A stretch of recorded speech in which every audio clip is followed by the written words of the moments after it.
So, hi everybody, welcome back to the Greater Sydney Landcare weekly webinar series. This is webinar number 3. It's a pretty great one. We've got our local Landcare Coordinator, Xuela Sledge. She'll be taking us on a little journey into the Cumberland Plain woodland. So the Cumberland Plain woodland is in Western Sydney. It's the bushland in Western Sydney. There's not much left because of all the houses and the roads. So Greater Sydney Landcare has been working pretty hard to regenerate and protect that. Xuela's been working on her Saving Our Species project that she'll be talking about tonight. And we've also been working on a Creating Canopies project, so planting thousands of trees in Western Sydney. I'd like to begin by acknowledging the traditional custodians of the lands of Greater Sydney, and their elders past and present, and also acknowledging and respecting their continuing culture and the contribution they make to the Greater Sydney region. That's the traditional land carers. I extend that respect to any Aboriginal or Torres Strait Islander people joining us tonight. A bit of housekeeping. We've got a question and answer tab at the bottom of the screen that you can click on. If you've got any questions throughout the night, just type them in there and we'll get back to them after Xuela finishes her talk. And I'll hand over to Xuela. Thanks very much. Okay, thank you, Brian. Hi, everybody. Thank you for coming along tonight.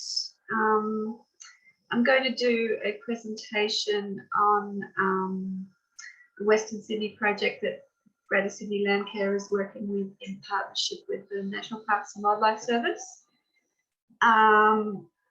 I would like to just preface the presentation by saying I'm not an expert, and I'm just trying to get some messages across. So apologies if the species look wrong or anything like that. But and also I'm not very typical. I hope this PowerPoint goes well. So we may as well get straight into it. So the presentation is called Building Resilience Across Western Sydney's Cumberland Plain. An introduction to our project. It's called the Cumberland Plain Restoration Project or Program. The Cumberland Plain, for those of you who are unfamiliar, and I'm sure we've got a wide variety of people in the audience tonight, it's Western Sydney. Essentially, it is Darug land traditionally, and it's all endangered, environmentally speaking. The program goes for 7 years and is funded by a Saving Our Species contestable grant with, as I mentioned, our major partner being the New South Wales National Parks and Wildlife Service. The grant is administered by the New South Wales Environmental Trust and is for approximately $350,000, and we're matching that with more in kind. So we're hoping the grant or total program value might be around $800,000 over the 7 years, probably more. We started with 7 initial partners. We now have 8, and the program is running across 5 national park sites, 2 council and 1 private land. The aims within the project are ecological and cultural burning, habitat enhancement, and community engagement and education. So I'm jumping straight into the Cumberland Plain, the threatened ecological communities that we're working on, and a bit more information about them because they're so special, significant, and I'd really like to help paint a picture of what the vegetation patches are like that we're working on. So there is, of course, the Cumberland Plain woodland. It is listed nationally as critically endangered. Next level up is extinct, just putting it out there. Same as within New South Wales, critically endangered ecological community. The dominant canopy species are the grey box, Eucalyptus molucana, or the forest red gum, which is Eucalyptus chorioidecornis. You can also find narrow-leaved ironbark, spotted gum, and thin-leaved stringy bark within the community. The mid layer is often dominated by Fussaria spinosa, which is, there's a picture here. It's a shrub, and up the top right-hand corner here where my cursor is, these sort of woody, papery seeds kind of are a telltale sign of Fussaria. And across Cumberland Plain woodland, sometimes it can be completely closed because of the thick, out of balance dominance from this species, which becomes out of balance after there is an absence of fire within the woodland. The ground layer is full of kangaroo grass, weeping meadowgrass, and can be highly biodiverse. And that biodiversity can differ greatly from site to site, especially now that a lot of the woodland remnants are fragmented and situated far apart. The second threatened ecological community we are working on within the restoration program is called the Castlerace Gum Woodland. So unlike the previous TEC I mentioned, the Gum Woodland is tapering into sandstone geology. So you can see within this photo, it has a more sandstone dominance with beautiful Eucalyptus sclerophylla, or the scribbly gum. Other canopy species within the Gum Woodland are the narrow-leafed apple, Angophora bakeri, and Eucalyptus paramatensis. And I forgot to mention, this particular TEC is listed as endangered at a Commonwealth level and vulnerable within the state. Within this mid layer, differing again from the woodland, which has an open environment, the Gum Woodland, this Gum Woodland is not as open as the Cumberland Plain woodland. It contains a richer diversity and a richer shrub layer, and those shrub species include species like Banksia spinulosa, Melaleuca nodosa, and Hakea species. So within this picture here, this site right here, we are planning a cultural burn, because you can see that Hakeas, this poor little unhappy, unhealthy Hakea, is crying out for some burning. And so we're pitching a whole burn. We're going to be doing planning, REF, etc. Just for these few isolated examples of Hakea, because they really are representative of the scribbly gum environment, and we want to bring them back, not just for the ecology's sake, but for the cultural sake as well. The Hakea is rich in cultural benefits related back to the Burrid people. So the ground layer within the Castlerace Gum Woodland is diverse in forms. I won't go into that in detail because some of those names I can't even pronounce. But yes, just have a little picture there of the Echinacea stricta, which is one of the grasses that you can find there within that TEC.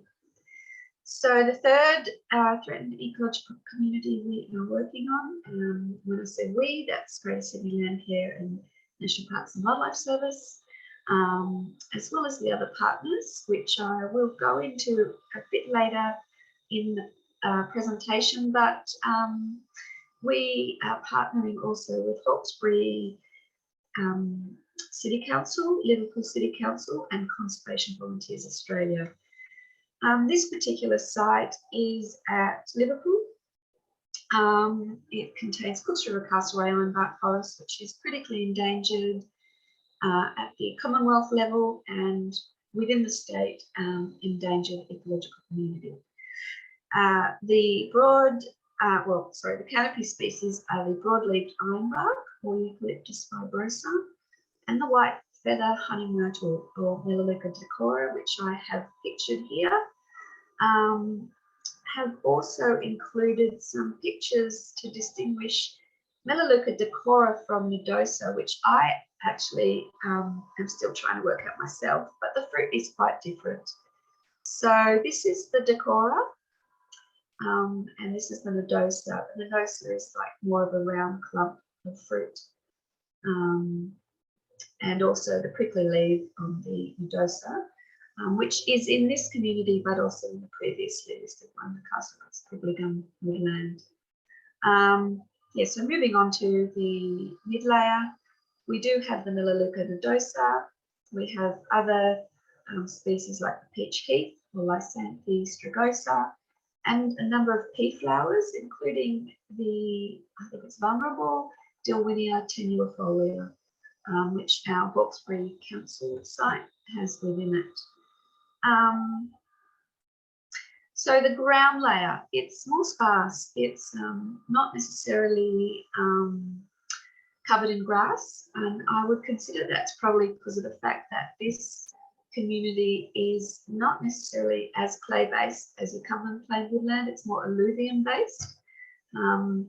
So the wetter ground makes for a more shrubby environment, and therefore, you know, not as many grasses exist in this particular site. So what do they all have in common, the three TECs I've just mentioned? And there are a number of other TECs within Cumberland Plain, which I haven't included in this talk, as they're all a story amongst themselves. But generally speaking, the Cumberland Plain is sitting on Wyandotte Shale. It's clay geology, except for where you go further into the river and alluvium deposits, and also into the sandstone transition areas. So mostly sitting on clay, which means it's very fertile land, probably the reason why it's been cleared already. Apart from being flat in the Sydney Basin, it's been highly productive land for agricultural purposes. All remnant parcels of Western Sydney bushland are pretty well endangered in Sydney. Yes, that means the next level in their classification is extinction. And I don't want to harp on that, but I do want to paint a picture a bit more in detail on that, just because, you know, the Western Sydney environment is in pretty dire straits. And I'm sorry if I'm already talking to the converted, but I just wanted to highlight a few things which, you know, we'll get into. So Cumberland Plain TECs are decreasing at rapid rates with high development, the isolation of remnants being highly fragmented and having no connectivity between them, and edge effects. So all the little individual remnants, they all are impacted upon by everything occurring around their edges as well, which slowly over time decreases their surface area, decreases their connectivity, and means that impacts can infiltrate further within the remnants. And then, of course, their condition decreases and we have more issues to deal with as land managers.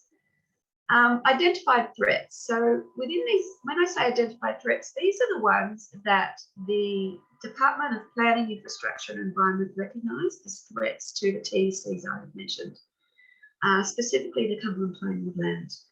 And they include weeds, the urban heat island effect, general perception that the remnant TECs are unattractive, inappropriate fire regimes, disturbance caused by human recreational impacts, including litter, arson, trail bikes, firewood collections, threats from further clearing, predation by feral animals like cats and foxes, grazing and mowing. And all of this is still happening within Western Sydney to one extent or another. I've highlighted threats again from further clearing because it's something, it's the big indicator that I wanted to get into a little bit in more focus tonight. So how can we help address these impacts? Actions identified to improve the survival of these TECs are listed within what's called a Saving Our Species Conservation Toolbox. And it's interesting to note that even though a TEC can be under threat from clearing, there is no action to address that. The only actions that comes close to that is where they say to liaise with roads and maritime services, developers, local councils and consultants to consider roadside cuttings in terms of the impact that makes to the hydrological system, and to bring in sensitive wildlife crossings. Now, I completely agree that those two activities are very important, but what about the clearing caused by developers, illegal clearing, illegal draining wetlands, all sorts of stuff, those sorts of contentious issues which are having the biggest impact. They're not actually being addressed on paper. Other ways we can help address the impacts on these Western Sydney remnants include working with landholders and land managers and transport to reduce the impact of weeds. When I include transport there, it's because, again, transport roads, train lines are considered to have an eye impact of bringing weeds into this environment. Poor roads, they're mentioned a lot more than developments including factories, shopping malls, new high, what are they called, high density developments. Again, not mentioned, but at least we are having, a bit more direction in terms of some of the things that we can logically do, I guess. Interestingly, Saving Our Species recommends not to use chemical control, instead to cut and paint weeds using diatomaceous earth. I think this is obviously to decrease the impact of off-target kill, and to include the follow-up maintenance, particularly the watering of any plantings across Western Sydney. We also need to provide information to private landholders or those that are neighbouring TECs to encourage local nurseries to stock endemic species. We need to get into schools and put up a lot of signage as well. So again, raising of the awareness to the general population, trying to collaborate with organisations that we potentially can, but collaboration, raising awareness and impacting on the larger, more impactful stakeholders, not mentioned, which is really ungood, not good, very sad. So these are my thoughts, and I've been working in the Western Sydney space for about 15 years. No more clearing for development within bushland areas in Western Sydney. It is all endangered. Development should only be considered on areas already cleared or that which is hugely disturbed. And maybe that's a message that you guys can take to your local MPs. No more clearing. We cannot afford to be clearing any more TECs across Western Sydney. We need to build partnerships and collaborations to push for this change in perception, to protect and enhance our remnants across Cumberland Plain more. And with that, I mean a focus on corridors and connectivity. The current Cumberland Plain Conservation Plan, which is really could be termed the Cumberland Plain Development Plan. It's just disguised in different words. It recommends reserves and remnants that have no connection to each other. It hasn't included corridors in its strategy, which is, it's backwards. It's not going to mean that there's going to be conservation into the future at all. So I recommend you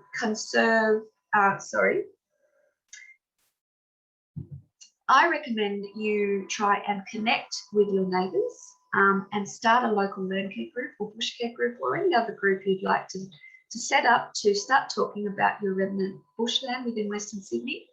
And if you are within a bushcare group or a Landcare group in Western Sydney already, start connecting with your neighbouring groups and start talking about the different issues you're dealing with, the different lessons you're learning, and how you might be able to improve doing things better.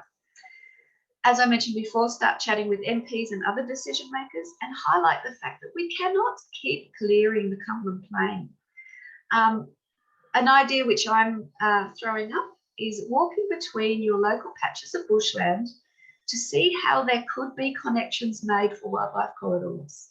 If we can't walk between our remnants, how can those wildlife species that traverse across the ground, how can we consider them to survive into the future if they can't connect with another remnant patch of bushland?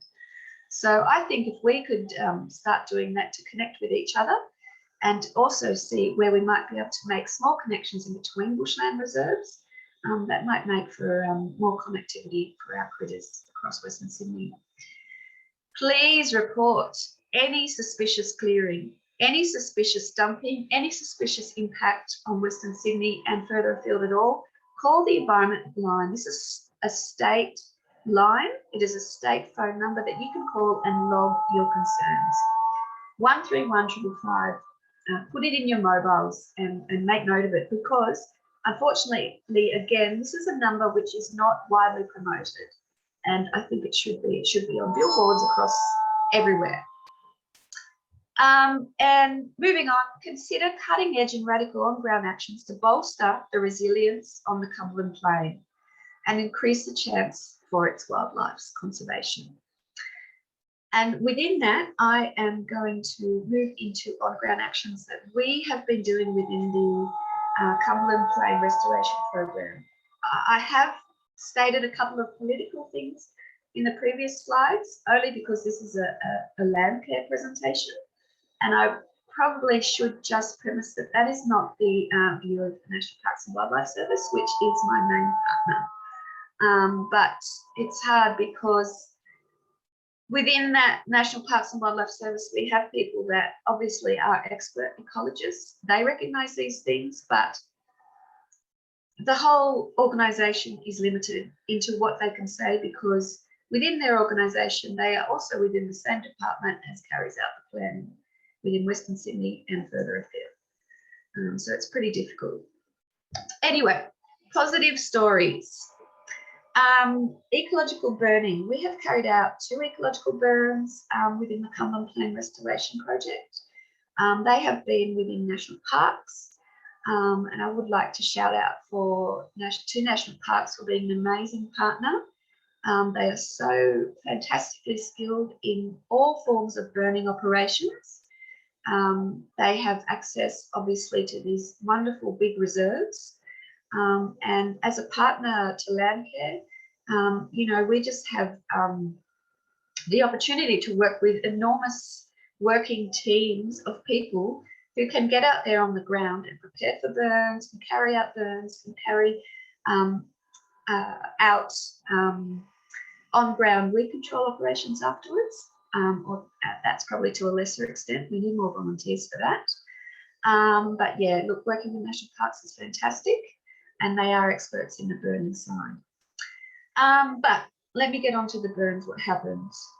Within our Skyville National Park site, the burn didn't infiltrate the burn area. It only burnt like a donut around the edges, and that was because you can see in this photo here, the shrub layer, the Basaria, is just too thick to let any fire infiltrate it. The Basaria in our burns has actually inhibited burning.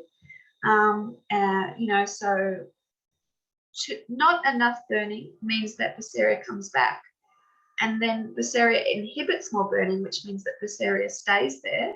It's kind of acting like a bit of a weed. And that's the reason why we're actually doing mechanical clearing of Basaria to open up the environment, to make it look more like, or more reminiscent of the Cumberland Plain woodlands, which is open, really only having a canopy layer and a grassy ground layer. So we're opening up this Basaria level.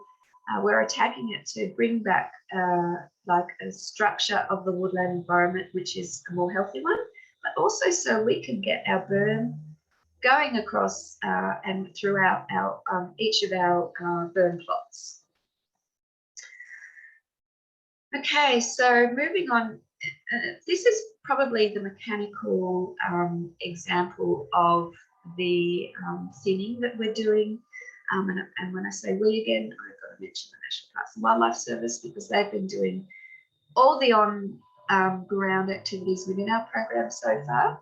And again, that's been on National Parks Estate. And thinning through trittering, as you can see the before and after shot here, highly closed environment, you know, sick looking, unhealthy, there's weeds in there, as well as young eucalypt saplings. We have gone through there and treated it to open up the environment again, to make it look like an open grassy woodland situation, but then also to allow these trees to be able to grow up. They can't grow up into old trees and develop their hollows if it's looking like this, because there's just not enough sun available. Yeah, so a really good representative photograph, 2 photographs next to Vera, National Parks. I wonder if you're watching, Vera. Yeah, showing the before and after of thinning using a tritterer or trittering, a tritter. Again, we are going to be using chemicals in the follow-up of this trittering, but we're only cutting and painting. We're not spraying to limit that off-target kill. So I mentioned before, we need old growth trees with hollows developing themselves to best enable our endemic native species to utilise those hollows. In some parts across and some reserves across Western Sydney, they're still too young. They've been cleared as close back as the 1940s, and they haven't yet developed their hollows. So this, I think these 2 hollows down here is probably Castlerace Nature Reserve. You can see it's really limited any canopy species, and the ones that are remaining are dead. And so we have employed a consultant to carry out intense investigations to work out what a hollow would best be suited, how it would best look to be suited to a little lorikeet and also the eastern free-tailed bat. They are threatened species that we're trying to increase numbers within Western Sydney, trying to bring them back by examples like this, offering them a habitat that is more welcoming for them. And we're hoping that these designs, again, developed through our ecologist, Chad Berenick, developed through a lot of research and investigation on his behalf. We're hoping to see these hollows, being utilised by the target species within the next couple of years at least. This is probably one of the favourite actions which National Parks has implemented within the Cumberland Plain Restoration Program, because I love working for the underdog, and the Cumberland Plain land snail, this tiny little creature, you'd consider, many people would just consider it another snail, but it's recognised as endangered. Look at the operations that Vera from National Parks, Vera O'Donovan, has organised with the thanks of Cumberland Plain area for funding this equipment, which is often a reason why we don't do more coarse woody debris distribution, because it's just too expensive, especially for a tiny critter like this. But just starting the story from the start, this is a log pile that was accumulated within Waianamarra Regional Park after the clearing of the ADI site for Jordan Springs. So with a little bit of foresight, this stockpile was developed, hoping to use it later on down the track. And again, I think this is something that needs to be mandatory across Western Sydney. If there are developments cutting down trees, it should be a part of their planning approval to stockpile any timber resources. This is valuable stuff. It's valuable habitat. And the developer should put in the extra money required to relocate this timber to other sites where it can be used. And you can see in this bottom left-hand corner, the photo here has clumps of this material. It's been laid in clumps to invite all sorts of critters within Waitemata Regional Park, which has been depleted of all logs on the ground. Never had rocks. It's not a rocky environment, but it should have fallen woody debris in the landscape. And with these little clumps of debris, we're hoping to attract reptiles, marsupials, birds, and also the Cumberland Plain land snail, because he needs more moisture in his environment. He needs more fungus. And within the microclimate, these structures are going to develop the fungus that this guy loves and thrives on. So, you know, we're organising monitoring specifically for the snails within the piles that we've rearranged in Waitemata Regional Park to see if this works. I hope it does. And I hope it is something that, you know, planning and development across New South Wales and, of course, Western Sydney takes on board more so into the future. So you couldn't have a restoration program without community involvement and community engagement, raising awareness, increasing capacity, and delivering expert talks. We did a forum on the biodiversity of Western Sydney late last year. And for Western Sydney folk, volunteers who've been working hard and had come up against, you know, COVID and fires, and then continual development, pressuring known populations of koalas, continual development, filling up freshwater wetlands within the Sydney Basin, which are also listed as ecological communities. You know, this event was put on to say thanks to them and to just like, it's a really nice venue. We just wanted a nice day to say, hey, you know, we all still believe in the value of Western Sydney, and here's some amazing experts and some amazing community groups and what they're doing to help you feel better about, you know, some of the actions that are going on to save Western Sydney and the Cumberland Plain. So we also put on a webinar last year with the help of, again, some great Western Sydney ecologists. That was on Threatened Species Day to explain the Cumberland Plain Conservation Plan in plain English. I can't remember how many pages it was, but probably 500. How can a community group or the layperson concerned about Western Sydney's environment get through a document of that size? It's just ridiculous. So we put on a webinar explaining the conservation plan. You know, in the past, we've also worked closely with the Cumberland Conservation Network, put out the State of the Cumberland Plain report. This particular report, it's a fantastic one. It identifies critical linkages between remnants within Western Sydney for purchases, you know, including national parks acquisition, council acquisitions, land wildlife trust, that sort of thing. So, you know, there are some really good resources out there.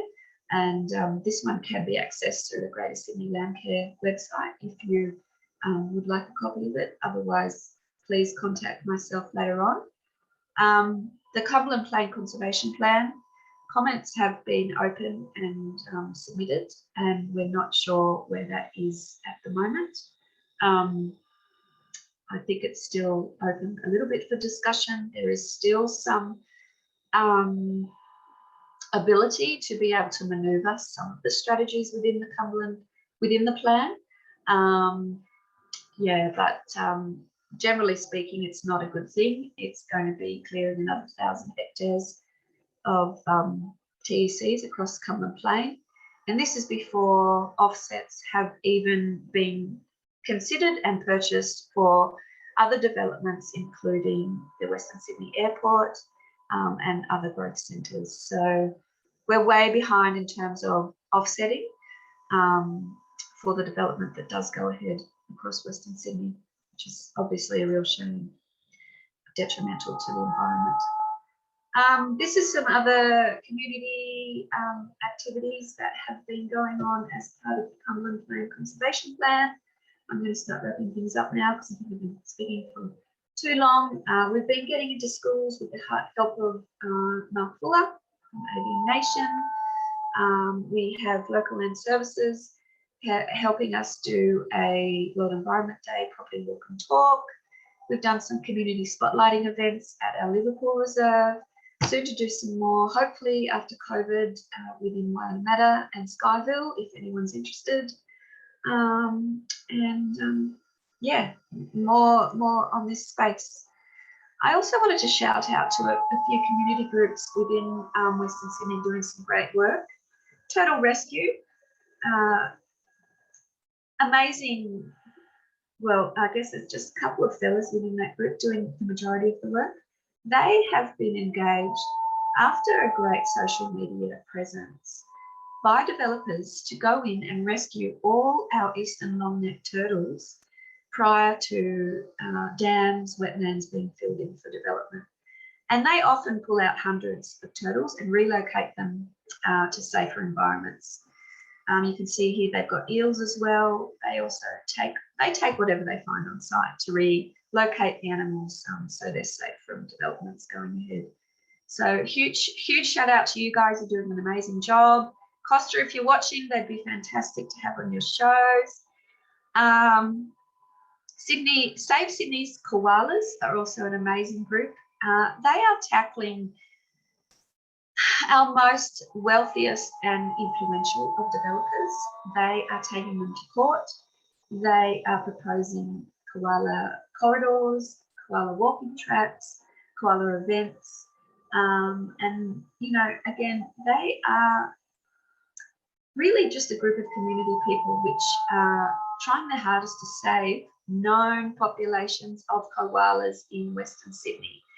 It seems like a no-brainer that developments should not happen in areas which already have listed vegetation, but to be planning to clear vegetation which are habitat for known koalas, it doesn't seem right. It just seems, you know, ridiculous. So, you know, if anyone's in Matt King's electorate, if they can, and everybody else, if we can keep pushing for 5 crossings at Mount Gilead on the Appin Road, that's a big thing at the moment.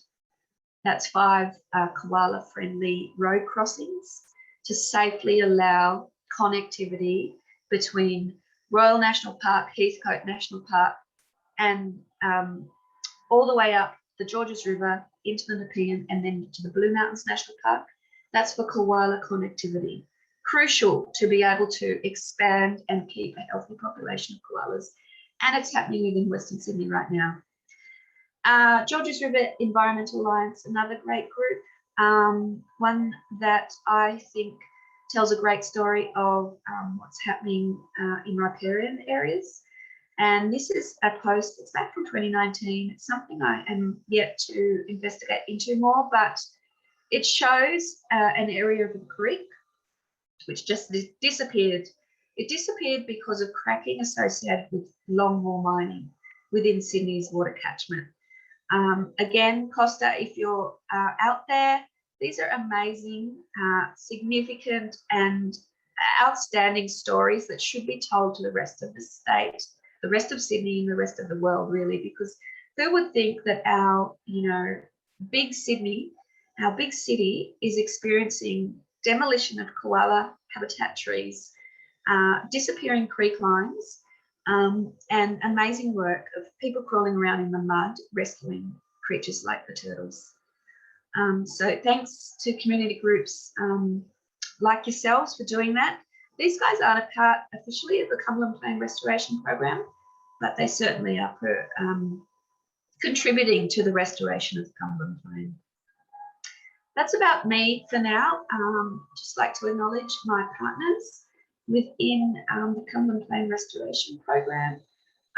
You know, Landcare is big on collaborating, and we would like to collaborate with more people. We are happy to support projects and parcels and people where we can. We are limited in resources as well, but you know, please sing out and get in touch with me if you'd like to be involved more. Thanks, Bron.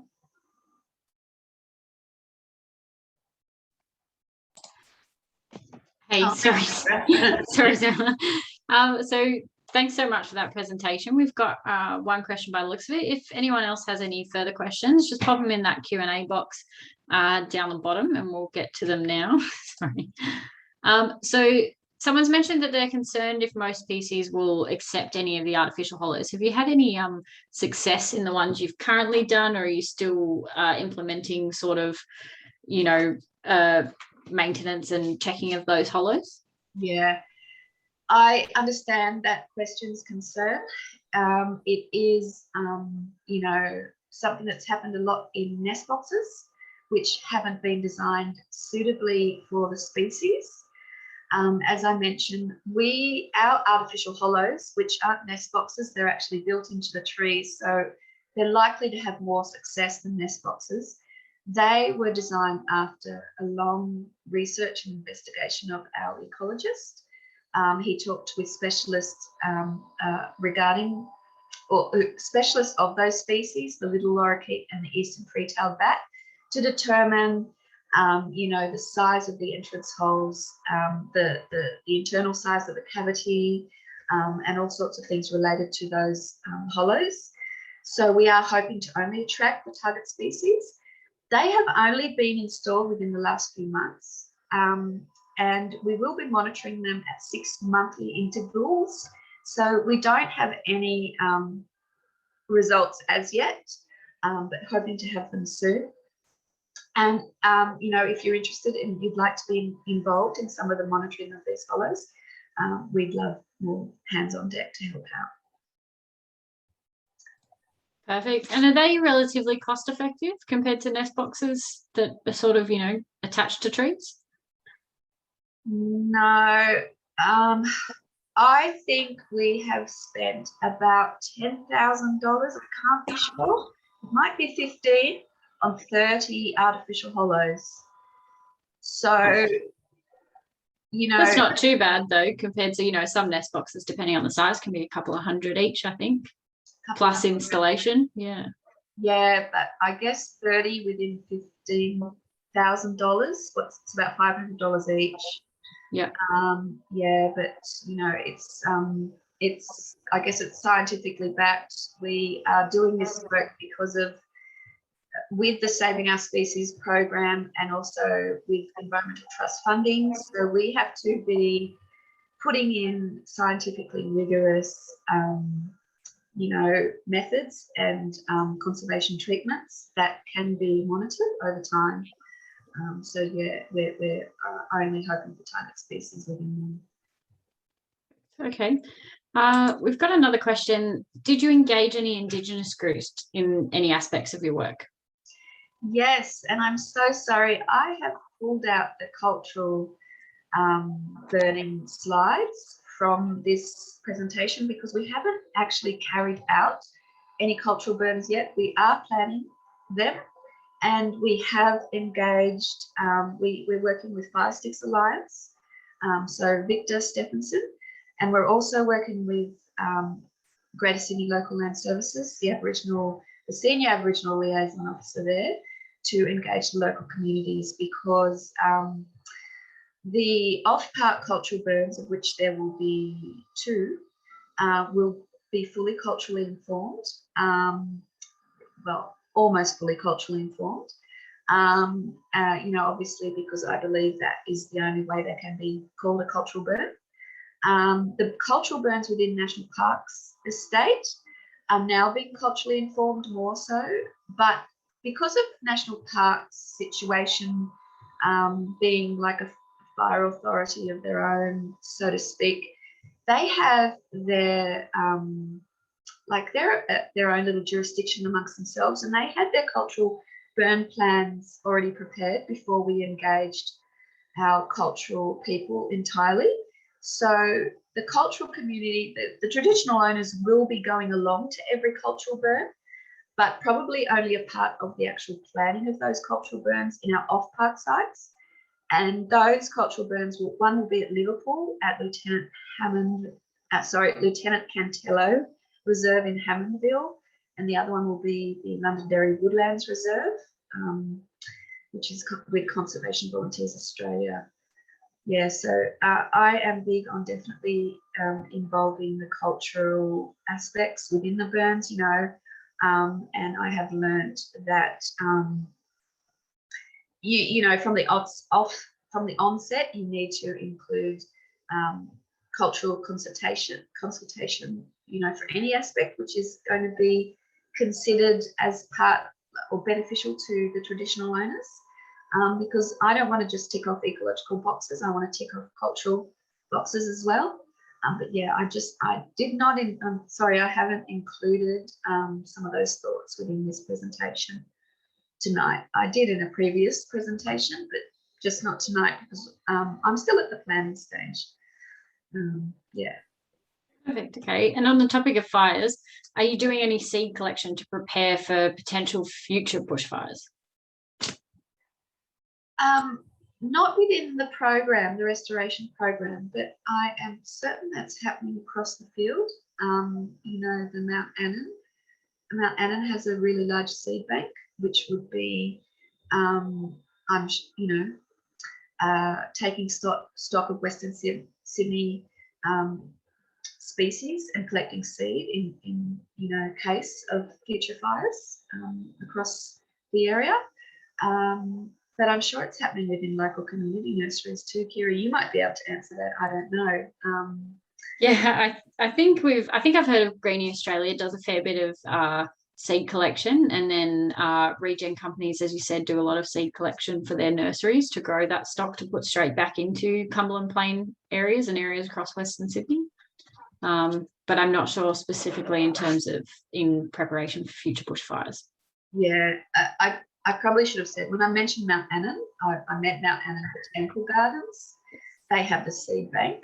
And I think a few universities probably too as well, in terms of climate change, thinking about climate change as well. Maybe Macquarie Uni is working with that. Seems to ring a bell, but I can't confirm that. No problems. We've got a couple more questions. If the Cumberland Plain project plan that's draft at the moment becomes approved, will the amount of land cleared for development in TECs reduce? Yes. So it's confusing. I am working on the Cumberland Plain Restoration Program, and there currently is a document out there, put out there by Department of Planning, called the Cumberland Plain Conservation Plan. So both wordy and both including the names Cumberland Plain, but the Cumberland Plain Conservation Plan, which is the document done by New South Wales Planning, is planning to allow the clearing of close to 1,000 more hectares of TECs across the Cumberland Plain. And that means it can be taken up and cleared by developers in an easier fashion between now and I think it's something like 2056 or something like that. It is a plan which is going to set in place areas that can be cleared by developers with less stringent approvals. So it's going to make it harder for us as restorers, but easier for planners and developers to keep clearing and developing in Western Sydney, unfortunately. Yeah, it's such a shame. Someone's just mentioned that they believe Western Sydney Uni is doing a seed bank for Cumberland Plain species. So good to note. Can you talk about how tree planting and the Canopies project has value in terms of Cumberland Plain restoration? Well, I mean, it's a difficult one, and you can see the contentiousness between allowing clearing to occur because there is an offset of revegetation. And look, there is replacing cleared old growth and cleared patches of an ecosystem cannot be replaced by planting trees or revegetation with seedlings. But over time, Revegetation obviously can turn into ecosystems, can increase connectivities between remnants, can increase the number of habitats available. It will also increase our resilience across Western Sydney if plantings are done on the edges of known remnants and reserves, and build corridors for wildlife to track between. I mean, we can't really consider conserving Western Sydney feasibly without revegetation, I think, because there are areas of land out there which are so highly disturbed that native seed no longer exists in a form where it can recover and respond to grow again. So we need to bring in revegetation to bolster what we have left, to build woodlands, forests in areas where we have lost them. But also, you know, there's obvious benefits, including like what we mentioned before, guys, the heat island effect. You know, so the more shading of our of Western Sydney, of our region, means the cooling of our suburbs, and you know, the less use of air conditioners. You know, just simple things like that. I mean, planting trees is you know, it gets down to it, helping with greenhouse gas emissions, you know, increasing our chances with climate change. You know, I mean, what else can we do apart from set aside every single tree left in Western Sydney, which I think, you know, I think is important, but obviously is impossible.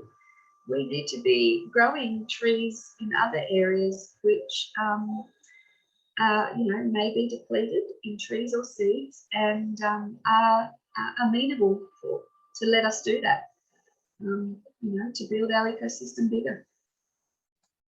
Yeah, perfect. I agree with what you said in terms of, yeah, we need to stop obviously the clearing of it in the first place, but where we can revegetate, you know, we should. And as you said, particularly for canopies, we've been finding we're having great results, particularly on private land where it's maybe been cleared, you know, a century ago or more for farmland, and, you know, bringing back that diversity of species into those areas that, yeah, as you said, have been cleared so much and so repetitively that there's nothing left. So yeah. Got a few more questions. We've got a little bit more time. Payton's asked, who could we reach out to discuss partnerships or support? Reach out to us, Hayden. That's fine. If like because we're Greater Sydney Landcare Network, we have a good, and I'm not saying perfect, but we do have a good network, and we do have a good knowledge of projects and people out there already. So if you want to email me, please do so, and I can point you in the right direction. Perfect. And if you don't want to email me, you know, you can go straight to your local council. There's always, every council, I think, has a bush care section, and the supervisors there are, you know, helpful and knowledgeable about other ways you can get involved and start getting connected. And you know, as I showed in the last slide, for example, those community groups, which also do a great job, flick through Facebook.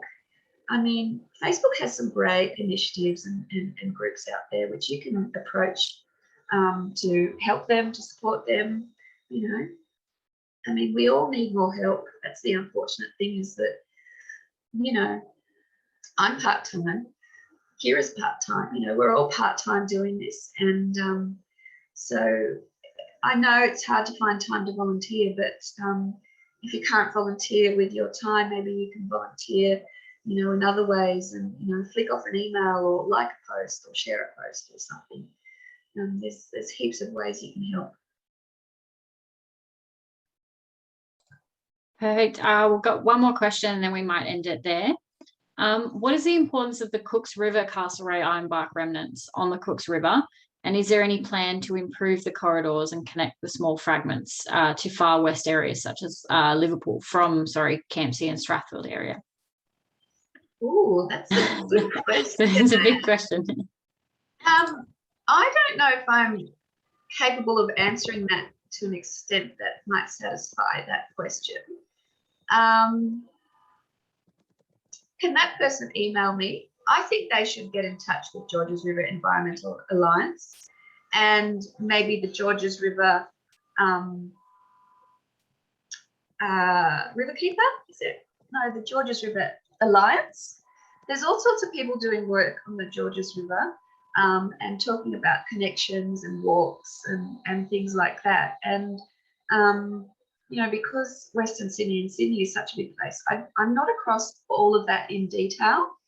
You know, the significance is obviously pretty huge of that particular ecosystem, though, because it acts as a buffer to stop impacts, including pollution, litter, heavy metals, you know, all sorts of stuff. It acts as the buffer between what's going on within our built environment and our creeks and river ecosystems. So, you know, it's really very important. It also protects us in times of flood because it's used to being inundated and it can draw in some of the water. You know, so it's that buffer between the river and the built environment. So it's a pretty important ecosystem. But I'd encourage you to contact community groups such as Georges River Environmental Alliance or the Georges River Alliance to find out more about, you know, long-term projections in terms of linking those inner Sydney suburbs to areas further out west like Liverpool. Generally speaking, though, like, sorry to go on, I know we're about to finish, but riparian areas have a better chance than the woodland areas because they're already connected by water.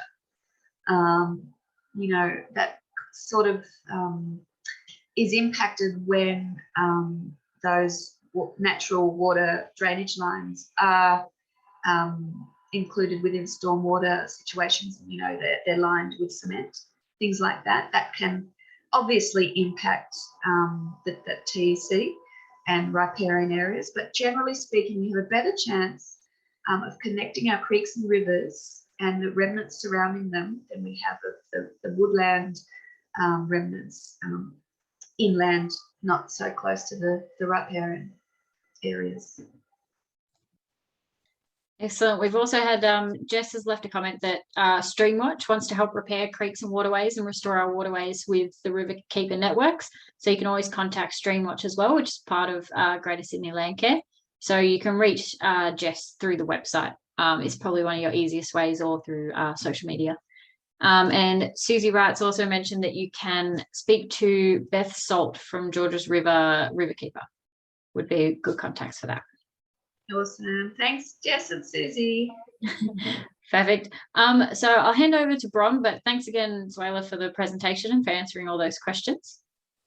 No worries. Thanks, Kira. Thanks, Bron.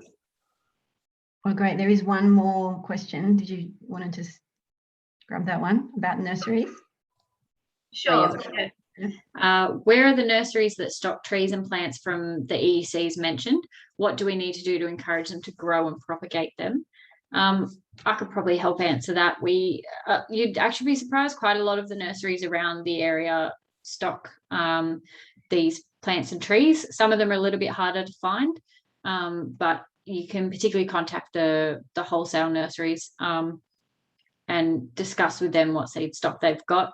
In terms of encouraging them to grow and propagate, a lot of them are like-minded to us and want to grow them. For your native nurseries, I should mention.